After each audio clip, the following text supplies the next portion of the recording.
So, so with all we're coming out of the pandemic and everything, um, it's taken a toll on us in so many ways. But maybe just your advice on this, and self care has become a big priority and topic area.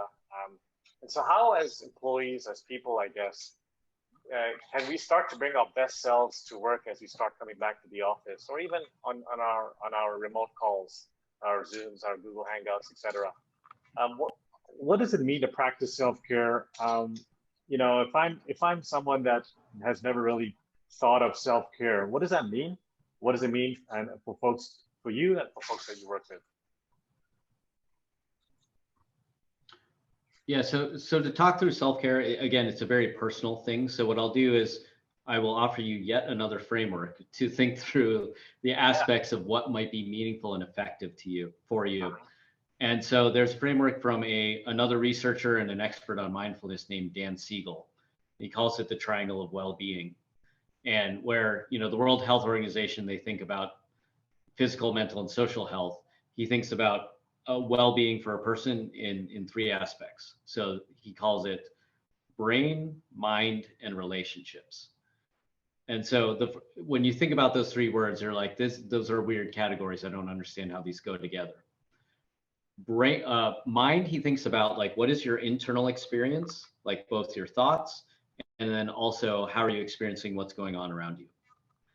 Brain is the embodiment of those experiences. So it is your brain, it's your nervous system, and this, I don't know what you call it, meat robot that encases all of that.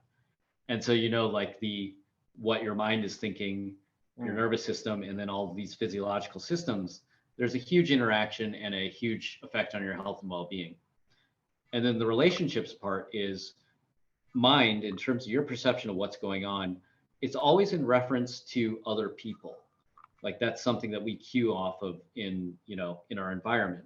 So you can't de-embed your internal experience from your perception of other people and how you relate to them. So again, that's brain, mind, and relationships. Now, when I think about self-care, what I like to think about is how do I get each of those into a place that is nourishing for me? So mind, it's like, where are my thoughts? What is my internal experience right now?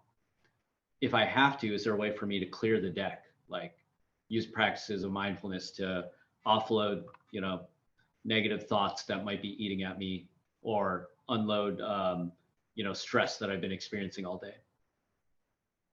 On the brain side, so the embodiment side of it, it's like, okay, how do I also physiologically start to get to a good place? And sleep is the big one. It's kind of like everyone wants every solution except sleep 8 hours. It's kind of like sleep 8 hours is up here. Everything else is down here. It's very helpful, but try to get this one. And so there's sleep, there's, active or passive recovery methods. Meditation itself will also affect your physiology. And then there's relationships. Like, are there people you need to connect with to get nourished?